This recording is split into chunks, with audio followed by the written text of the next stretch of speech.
Alright, welcome to the day 2 video, rational functions, multiplying and dividing. What I'd like to start you guys off with is a quick check. So I'd like you to pause for a minute, try these problems, make sure you're okay with them because we need these foundational skills really in order to move on to the next step. So try them, see if you can get 100%. So go ahead and hit pause right now. The answers are going to be on the next slide. Hit pause. All right, here are the answers. If you accidentally forgot to hit pause, you can hit pause and rewind. Good for you. All right, so check out your answers. Here we're multiplying by a form of 1, right? We're not multiplying by 7.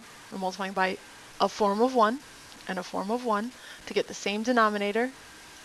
Multiply, multiply, add up the products. Here we only need to multiply by one form of 1 to get the same denominator, and we need to subtract. I'm not sure what that 1/3 is, sorry. 8/6 simplifies to 4/3. All right, so check those out. If you have any specific questions that you want me to go over in class, I'd be happy to. Here we've got what times what gives me 40. I always start with 1. 1, 40, 2, 20. And when I see 1, oh wait, that'll get me to 18 if I subtract, but I need a negative 20 and a positive 2. All right. And then over here we list. Okay, well, what factors first? What do we check for? What do we check for first? Yes, a GCF. There is none. 2, 3, 20. Can't factor out a 2 from any of those. Won't work. All right, so 1 and 2 are my factors of 2. Factors of 20. 4 times 5. I do my crisscross. 1 times 5 is 5. 2 times negative 4. Oh, sorry, 2 times 4 is 8. And I ask, can I get negative 3 from 5 and 8? And yeah, I can. I need the bigger one negative, so where did I get that? I got it from here. I need to make that one negative right there. So these are my factors. X minus 4, and here's my other factor, 2x plus 5. If I didn't make it negative, then it's positive. And those are my two factors. All right, so let's try some problems. This says simplify each and state the excluded values. Now, excluded values are, our denominator is not allowed to equal what? What is it not allowed to equal? Correct. It's not allowed to equal 0, ever, ever, ever. The world is going to end if the denominator equals 0. Well, not really, but we got to be careful because it's undefined. It doesn't work. You can't take something that exists and divide it into no parts. It just doesn't work. So we want to simplify. Okay, well, these ones, they don't say add, subtract, multiply. We are just simplifying. So we want to see if we can write this in a simpler way. So our first step would be to factor. Can we factor anything out of here? Not really. Okay, so let's just rewrite that. Can I factor this?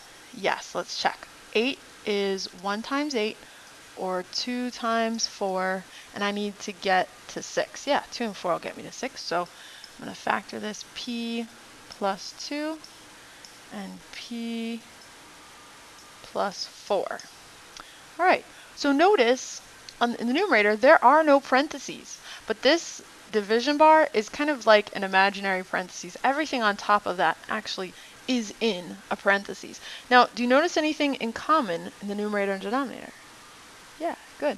All right, this right here and this right here can simplify because that divided by that is 1. So it becomes 1 over 1. All right, so our final answer is 1 over p plus 2. All right, now, I'm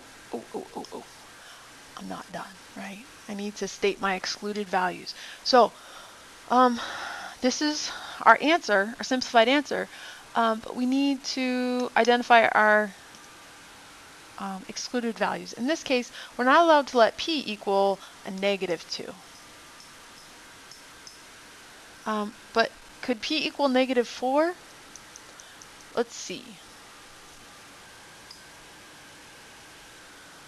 P in this case, you also want to exclude 4.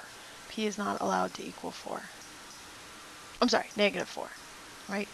So that would be our solution. I'm sorry, it's not a solution. We just simplified. So a solution is where it's like x equals 5. That's a solution. But here we just simplified and stated the excluded values. All right. So first step here, what's our first step? What was our first step here? What did we do first? Yeah, we factored. Good. All right, I know you said it. Okay, so here, same thing. We want to factor. Well, okay. I see something here in common, so let's pull that GCF out. Be careful, 15 divided by 15 is 1.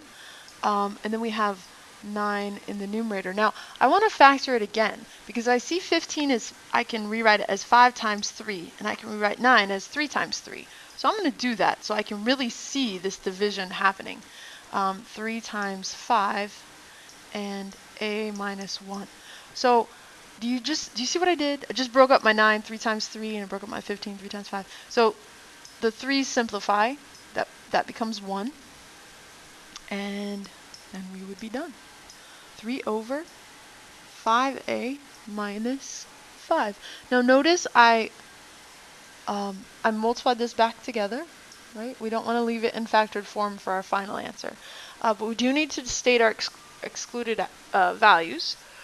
So 15a, oh my goodness, excuse me, I'm tired. Okay, 15a minus 15 is not allowed to equal what number?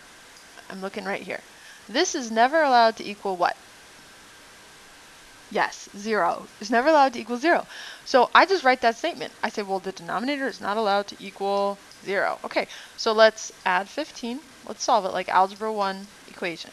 I add 15 to both sides. So I have 15a is not allowed to equal 15. Divide both sides by 15. And a is not allowed to equal 1. Let's check it, make sure. If I put a 1 in here, 15 times 1 is 15. Minus 15 is 0. Okay, yeah. So this is the value that I need to exclude. So I need to say a is never allowed to equal 1. All right. I want you to try a couple of these. Try this one. Factor out GCF first. Try this one. Try number 4 and number 6. All right. Hit pause. Try those 4. You should have this worksheet. And answers will pop up in a second. All right, here we go. This is from last year. I'm recycling, right? So I didn't put my excluded values. So P is not allowed to equal -2 or -4. Here, P is not allowed, oh, I'm sorry, A is not allowed to equal 0, and A is not allowed to equal -5, right? Those would be my 2 excluded values. Over here we have P is not allowed to equal, oops.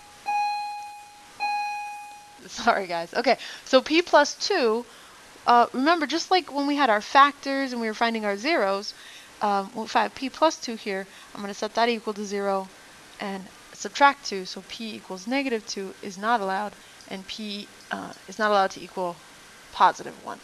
Those would be my restricted values. All right, here we have X not allowed to equal -5 or -3. Why am I just looking at the denominator?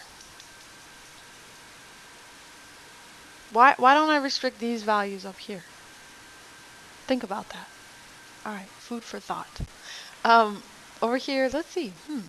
Okay, so this is 5 times 4, 5 and 4, so +5, +4, A is not allowed to equal -5 or -4. All right, so hopefully you got those. If you have questions on those, definitely bring those questions to me in class. All right, we're going to do 1 multiply together and 1 divide together. So let's try number, let's try number 10 together. This one looks kind of scary. All right, actually I kind of like 8. Let's do 8. I can't make up my mind. All right. Notice again, here that is like it has parentheses around it, so I'm just going to add them in. And we're asked to multiply these two things. So I'm going to rewrite it as something, one big fraction of this times all of that, and this times this times this. Now already I see some things that cancel out. X minus 8, but I have to be careful about those words. Times 4 times x times x plus 10. Because when I say cancel out, what do I really mean? What does canceling out really mean?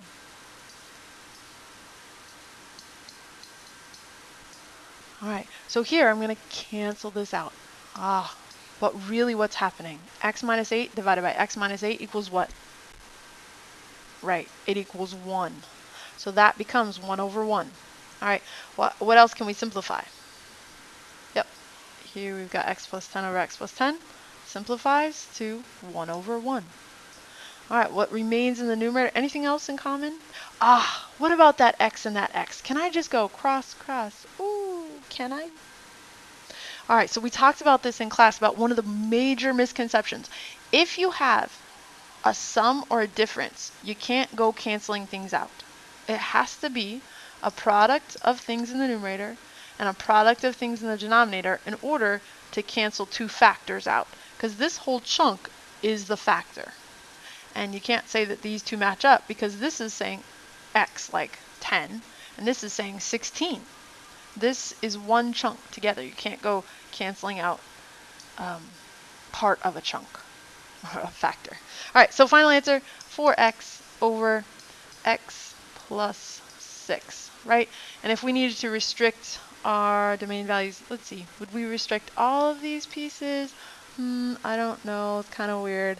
All right, let's just say we're restricting x is not allowed to equal -6. If we were going to graph that, our solution, if we put that equal to y, we'd not want to let x equal -6. All right, let's try one division and then you are done. Okay, so division is very much like multiplication, except we're multiplying by the reciprocal. So if I take, what color do I want? All right, I take v minus 7 and v plus 8. I'm going to leave this, change. You guys remember that? Leave, change. Okay, so I leave this one alone. The first fraction stays the same. And v minus 10. So I rewrite this first fraction exactly as I see it. Leave it, change division to multiplication, change this one to its reciprocal, right? So my numerator becomes my denominator becomes numerator. Oops, 1 minute till class. All right, there we go. Okay, so now we're ready to simplify. All we did was we changed this division into a multiplication problem of the reciprocal. Then we can simplify. All right, I'm not just crossing these off. This is 1 over 1, and that's 1 over 1. So in the numerator, we have v minus 7. In the denominator, we have 1 times 1 times 1, which is 1. And I don't really even need that.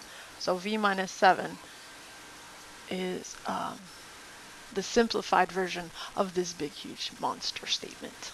All right, I want you guys to try number 2, 3, and 4, and I'll show you the answers on the next slide.